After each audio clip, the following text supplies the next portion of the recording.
നമസ്കാരം. 200 കോടി ജനങ്ങൾ, $190 ബില്യൺ കളി. ഇന്ത്യയും യൂറോപ്യൻ യൂണിയനും ദീർഘകാലമായി കാത്തിരുന്ന വ്യാപാര കരാർ ധാരണയായി.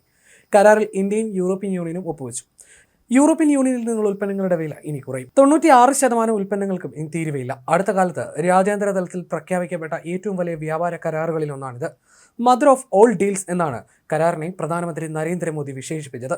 ഡൽഹിയിൽ നടന്ന സംയുക്ത വാർത്താ സമ്മേളനത്തിൽ പ്രധാനമന്ത്രി Narendra Modi, European council president Antonio സാൻഡ്രോസ് D cost, European commission president Ursula von der lane എന്നിവരാണ് പ്രഖ്യാപനം നടത്തിയത്. വ്യാപാര കരാറിനുള്ള ചർച്ചകൾ ഇന്നലെ പൂർത്തിയായിരുന്നു. മാസങ്ങൾക്കകം നടപടിക്രമങ്ങൾ പൂർത്തിയാക്കി ഔപചാരികമായി കരാറിൽ ഒപ്പിടും. വ്യാപാര കരാറിന് പുറമെ പ്രതിരോധ സുരക്ഷാ കരാറും ഒപ്പുവെച്ചു. ചരിത്ര മുഹൂർത്തമെന്നാണ് കരാറിനെ യൂറോപ്യൻ യൂണിയൻ വിശേഷിപ്പിച്ചത്. യൂറോപ്യൻ യൂണിയൻ വാർത്താ ഏജൻസിയായ AFP ആണ് കരാർ വിവരങ്ങൾ പുറത്തുവിട്ടത്. യൂറോപ്യൻ ഉപകരണങ്ങൾക്ക് വലിയ വിലക്കുറവ് വരുമെന്നതാണ് കരാറിന്റെ സുപ്രധാന നേട്ടം. പാസ്ത, ചോക്ലേറ്റ് എന്നിവയുൾപ്പെടെയുള്ളവ സംസ്കരിച്ച് ഭക്ഷണങ്ങളുടെ തീരുവ പൂർണ്ണമായും ഒഴിവാക്കിയേക്കും. വൈനുകളുടെ തീരുവ ക്രമേണ 150% നിന്ന് 20% കുറഞ്ഞേക്കും. കാറുകളുടെ താരിഫ് ക്രമേണ 110% നിന്ന് 10% കുറഞ്ഞേക്കും. യൂറോപ്പിൽ നിന്ന് കയറ്റുമതി ചെയ്യുന്ന ഏകദേശം 97% താരിഫ് കുറയുന്നതിനോ ഒഴിവാക്കുന്നതിനോ കരാറിലൂടെ കഴിയും എന്നാണ് വിവരം.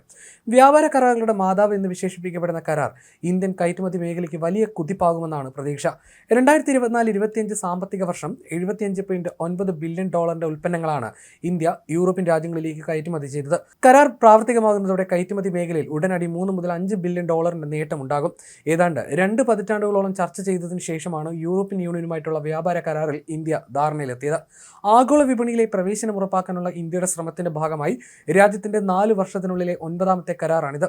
യൂറോപ്യൻ യൂണിയനെ സംബന്ധിച്ചിടത്തോളം ഈ കരാർ വിതരണ ശൃംഖലയിലെ വൈവിധ്യവൽക്കരണത്തെ പിന്തുണയ്ക്കുകയും ഇക്കാര്യത്തിൽ ചൈനയെ ആശ്രയിക്കുന്നത് കുറയ്ക്കുകയും ചെയ്യും. അതേസമയം ഇന്ത്യയുടെ അതിവേഗം വളരുന്ന $4.2 ട്രില്യൺ സമ്പദ് വ്യവസ്ഥയെ പ്രയോജനപ്പെടുത്തുകയും ചെയ്യുന്നു. 2024-25 മൊത്തം ഉഭയകക്ഷി ചരക്ക് സേവന വ്യാപാരം $190 ബില്യൺ കവിഞ്ഞതോടെ US-നും ചൈനയ്ക്കുമൊപ്പം ഇന്ത്യയുടെ മുൻനിര വ്യാപാര പങ്കാളികളിൽ ഒന്നാണ് യൂറോപ്യൻ യൂണിയൻ. 27 രാജ്യങ്ങളുള്ള കൂട്ടായ്മയിലേക്ക് ഇന്ത്യ ഏകദേശം $76 ബില്യൺ സാധനങ്ങളും $30 ബില്യൺ സേവനങ്ങളും കയറ്റുമതി ചെയ്തു. ഡൽഹി ആസ്ഥാനമായിട്ടുള്ള ഗ്ലോബൽ ട്രേഡ് റിസർച്ച് ഇനിഷ്യേറ്റീവ് പറയുന്നത് ഇന്ത്യൻ ഉൽപ്പന്നങ്ങളുടെ ശരാശരി യൂറോപ്യൻ യൂണിയൻ താരിഫ് ഏകദേശം 3.8% എന്നാണ്. 2023 യൂറോപ്യൻ യൂണിയൻ വസ്ത്രങ്ങൾ, ഫാർമസ്യൂട്ടിക്കൽസ്, മെഷീനറികൾ എന്നിവയുൾപ്പെടെയുള്ള ഉൽപ്പന്നങ്ങളിൽ ജനറലൈസ്ഡ് സിസ്റ്റം ഓഫ് പ്രിഫറൻസ് പ്രകാരം താരിഫ് ഇളവുകൾ പിൻവലിക്കാൻ തുടങ്ങിയതിനു ശേഷം നഷ്ടമായ മത്സരശേഷി പുനഃസ്ഥാപിക്കാൻ ഇത് സഹായിക്കും. കൂടാതെ ഉയർന്ന US താരിഫുകളുടെ ആഘാതം നികത്തുകയും ചെയ്യും.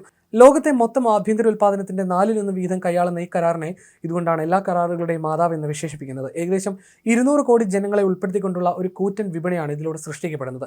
ആഗോള വിതരണ ശൃംഖലയെ പുനർനിർമ്മിക്കാനും വ്യാപാര ബന്ധങ്ങളിലെ അപകട സാധ്യതകൾ കുറയ്ക്കാനും ശേഷിയുള്ളതാണ് ഇന്ത്യയും യൂറോപ്യൻ യൂണിയനും തമ്മിലുള്ള ഈ ചരിത്രപരമായ ഉടമ്പടി. കയറ്റുമതി വർദ്ധിപ്പിക്കാനും ഉൽപ്പാദന ശൃംഖലയിൽ മുൻനിരയിലെത്താനും ഇന്ത്യക്ക് കരാർ സഹായകമാകും. ക്ലീൻ എനർജി, ഫാർമസ്യൂട്ടിക്കൽസ്, ഡിജിറ്റൽ സേവനങ്ങൾ തുടങ്ങിയ മേഖലകളിൽ കരാർ വലിയ മാറ്റങ്ങൾ സൃഷ്ടിച്ചേക്കുമെന്നാണ് വിലയിരുത്തപ്പെടുന്നത്.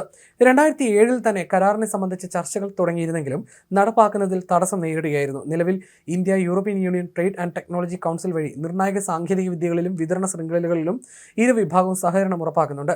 2023 ചരക്ക് വ്യാപാരം €124 ബില്യൺ, സേവന വ്യാപാരം €60 ബില്യൺ എത്തി ചരിത്ര നേട്ടം കൈവരിച്ചിരുന്നു.